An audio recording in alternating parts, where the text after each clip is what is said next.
الحمد لله نحمده ونصلي ونسلم على رسوله الكريم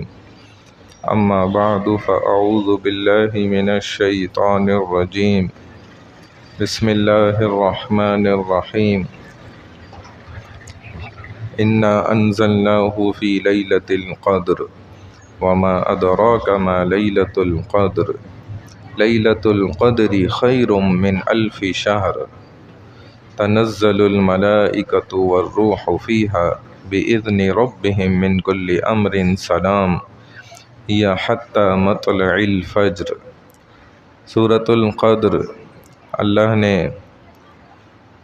قرآن پاک میں مکمل ایک سورت نازل فرمائی، قدر و قیمت والی گویا رات، لیلۃ القدر۔ اس لفظ میں غور کریں تو 3 مرتبہ اللہ نے اس کو ذکر فرمایا، اور ہر لیلۃ القدر کے لفظ کے اندر ان دونوں الفاظوں میں کل آپ کو 9 حروف ملیں گے، اور جب 9 کو 3 سے آپ ضرب دیں تو 27 ملے گا، گویا یہ طاق رات کی طرف اشارہ ہے۔ اور رات کا تذکرہ اللہ اسی لیے فرماتے ہیں کہ بندے اپنی رات کو روشن کریں تو میں دن ان کے خود روشن بنا دوں گا۔ اور بڑے اللہ والے وہ کہتے ہیں ایک ایک رات میں لوگ بڑے بڑے گناہگار بھی اللہ والے بن گئے ایک رات کے اندر، اور اس امت میں تو ایک لمحہ کافی ہے، 1 سیکنڈ کے اندر جو ہے انسان نیک بن سکتا ہے۔ یہ ہمارے بعض لوگ سوچتے ہیں یہ سمجھتے ہیں، گھبراتے ہیں، پریشان ہوتے ہیں کہ میں نیک بندہ، نیک انسان کیسے بنوں، آخر اللہ کی نظر میں اللہ والا، اللہ کا دوست کیسے بنوں؟ تو یہ تو سب سے آسان عمل ہے، سب سے آسان دنیا کا کام اللہ سے دوستی کرنا ہے۔ اس میں کوئی مشکل نہیں ہے کہ آپ کو بڑی لمبی چوڑی ریاضتیں کرنی پڑیں گی، بڑے لمبے لمبے آپ کو اعمال اور وظائف پڑھنے پڑیں گے، آپ کو ساری ساری راتیں جاگنا پڑے گا، سارا دن روزے رکھنا پڑے گا۔ یہ تو رمضان اللہ نے 1 مہینہ رکھا ہی ایسا کہ کیسا زبردست بندے کے اوپر بدنی تکلیف بھی ہے، روزہ رکھ کر بدن بھوکا ہے تو ایک تکلیف کے اندر آیا، اسی سے اس کو سکون اور چین راحت ملتا ہے۔ پھر روحانی تکلیف بھی ہے، اب دیکھیں تو مسجد کے اندر بھی قید ہے اگر اعتکاف میں بیٹھ گیا مکمل قید ہو گیا، روح بھی اس کی ادھر ہی فرشتوں کے مول کے اندر، اور روحانی بھی کیا باہر بھی اگر ہے تو کسی کو کوئی تکلیف نہیں دینی ہے، اپنے مزاج کے بالکل خلاف بھائی چلنا ہے۔ اگر تم غیر رمضان میں جو غلط کام ہو رہے تھے اب رمضان میں بھول جاؤ، نہیں کر سکتے۔ سارے پریشر اور تکالیف اس کے اوپر اللہ نے ڈالی ہیں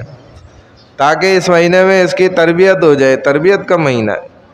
اور پھر باقی سارے جو 11 مہینے ہیں پورے، ان کے اندر یہ اسی طرح جیسے اس نے حلال کو بھی ادھر حرام سمجھا پورا دن استعمال نہیں کیا، تو یہ اسی طریقے سے چلے۔ تو ایک رات بھی بھائی، ایک لمحہ بھی بلکہ اللہ سے دوستی کرنے کے لیے بڑا ہے، اور یہ وہی ساعتیں چل رہی ہیں، وہی مبارک ایام ہیں، وہی مبارک راتیں ہیں جس کے اندر ہم اپنے رب کو بڑی آسانی سے منا سکتے ہیں۔ اللہ تو ماننے کے لیے بیٹھے ہوئے ہیں بھائی، تیار ہیں، بندہ ہی توجہ کر لے، تھوڑا سا ہم فکر کر لیں، ان اوقات کو اپنے ضائع نہ کریں۔ سارا سال انتظار کرتے ہیں، سوچتے ہیں، بیٹھے رہتے ہیں بھائی کب رمضان آئے گا۔ بعض لوگوں کو تو دیکھا ایسے مچلتے ہیں بیچارے رمضان کے انتظار میں، اور دیکھو ابھی آیا اور ابھی جا رہے، اور وہ رمضان کو ہم ضائع کر دیں۔ تو ان مبارک راتوں کو اور ان مبارک ساعتوں کو، ایام کو ہم ضائع نہ کریں بھائی، مستقل اس کو ہم کیش کر لیں، کیش۔ بعض لوگ جو ہے وہ بس کاروبار میں لگ گئے تو لگ ہی گئے، بھائی ٹھیک ہے کاروبار کریں، منع نہیں ہے، نوکری کریں، منع نہیں ہے، اپنے کام کاج دنیا کے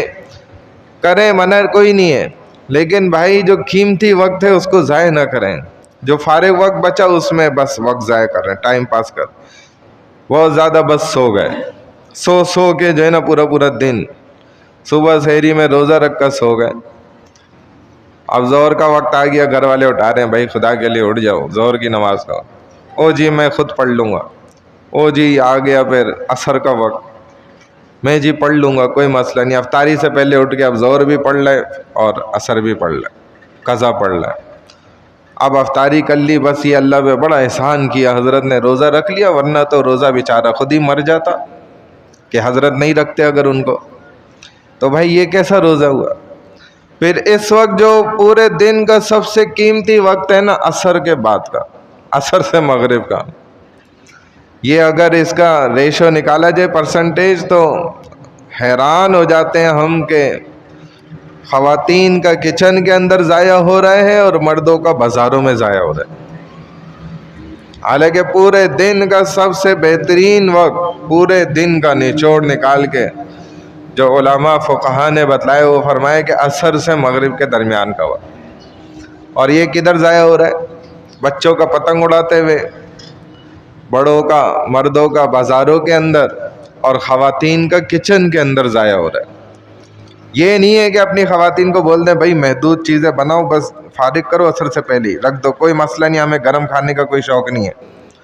نہیں کھائیں گے تو مر تھوڑی جائیں گے اگر ٹھنڈا کھا لیا تو، اور کوئی زیادہ چیزیں بنانے کی ضرورت نہیں، اپنا وقت ضائع نہیں کرو، بس مختصر چیزیں تیار کرو رکھ دو، بس جان چھڑاؤ، بھائی عصر سے مغرب عبادت کرو، آپ بھی بیٹھ گئے، ہم بھی کرتے ہیں، اور کوئی بازار سے کچھ لانے کی ضرورت نہیں ہے۔ ویسے ہی بھائی حالات بازار کے آپ کو پتہ ہیں ایسے خراب ہیں، کوئی چیز ڈھنگ کی نہیں ہے، نہ وضو سے پکاتے ہیں بلکہ الٹا غسل بھی نہیں بعض لوگوں نے تو کیا ہوتا، روزہ بھی نہیں رکھا وہ، اور ماشاءاللہ ہاتھوں سے پکا رہے ہوتے ہیں، اور ہمارے لوگ وہی ٹیسٹ پسند کرتے ہیں۔ تو بھائی چھوڑ دیں، خدا رہا ان چیزوں کو، اپنے معدوں پر رحم کریں، اپنے جسموں پہ رحم کریں، ہم اپنے آپ کو مطلب ضائع نہ کریں، تو بازاروں سے چھوڑیں، کوئی کھانے پینے کی چیز گھر کا صاف ستھرا لمیٹڈ کھانا، اور وہی بس کھائیں، تھوڑا کھائیں لیکن صحت یاب رہیں تاکہ روزے رکھ سکیں صحیح سے، اور جو ہے نا راتوں میں جاگ سکیں، تراویح پورے اہتمام سے پڑھ سکیں، یہی نہیں کہ بس حضرت جی بس اب واش روم جانا ہے پھر آنا ہے، پھر جانا ہے پھر آنا ہے، یہ کھا رہے ہیں وہ کھا رہے ہیں، سب چیزیں کچھ چھوڑ ہی نہیں رہے ماشاءاللہ۔ تو بھائی یہ اپنے ذات پہ یہ بھی رحم کرے، اور یہ قیمتی وقت ضائع نہ کریں، یہ ضائع زیادہ تر ہوتا ہے ان وجوہات سے بھی ہے، میں نے بتایا نا، بازاروں میں مردوں کا، بچوں کا یہ پتنگیں اڑاتے ہوئے، اور خواتین کا کچن کے اندر، سب کا یہ اثر سے، اور بس وہ روزہ کھل رہے جی تب بھی بھاگ دوڑ ہو رہی ہیں کہ جی وہ چمچ نکال لو، وہ جی یہ برتن یہ نکال لو، جی وہ گلاس لے آؤ، جی یہ بھی کھول لو، وہ بھی لے آؤ، یہ اس کو بھی بلا لو، حالانکہ وہ وقت کیا ہے بھائی؟ دعا کی قبولیت کا اتنا قیمتی وقت، بارش کی طرح رحمتیں اس وقت اتر رہی ہیں، قبولیت کا وقت ہے اتنا زبردست، اور سارا وقت ہم کس میں ضائع کر رہے ہیں؟ ان چیزوں میں، جب دعا مانگنے کا وقت ہے ہم ادھر ضائع کر رہے ہیں۔ تو بھائی اتنی لمبی بات کرنے کا مقصد بھی یہ کہ ہم جو ہے نا ان چیزوں سے باز آئیں، اپنے آپ کو بچائیں، احتیاط کریں، یہ قیمتی وقت چل رہا ہے، آخرت میں ہم اس کی حسرت، جنت میں جا کے بھی اس بات کی حسرت ہوگی جنتی کو کہ میں نے یہ وقت کیوں ضائع کیا تھا، کاش میں ضائع نہ کرتا، یعنی مجھے اور اچھے درجات حاصل ہو جاتے ہیں۔ بہرحال اللہ تعالیٰ ہم سب کو عمل کرنے کی توفیق عطا فرمائے۔ کل جو ہے ہفتے کا دن ہے، انشاءاللہ 4 بجے درس قرآن ہوگا، تمام حضرات اس میں ضرور شرکت فرمائیں۔ سبحان اللہ و بحمدہ، سبحانک اللہم و بحمدک، نشہد ان لا الہ الا انت، نستغفرک و نتوب الیک، نستغفرک و نتوب الیک، نستغفرک و نتوب الیک، برحمتک یا ارحم الراحمین۔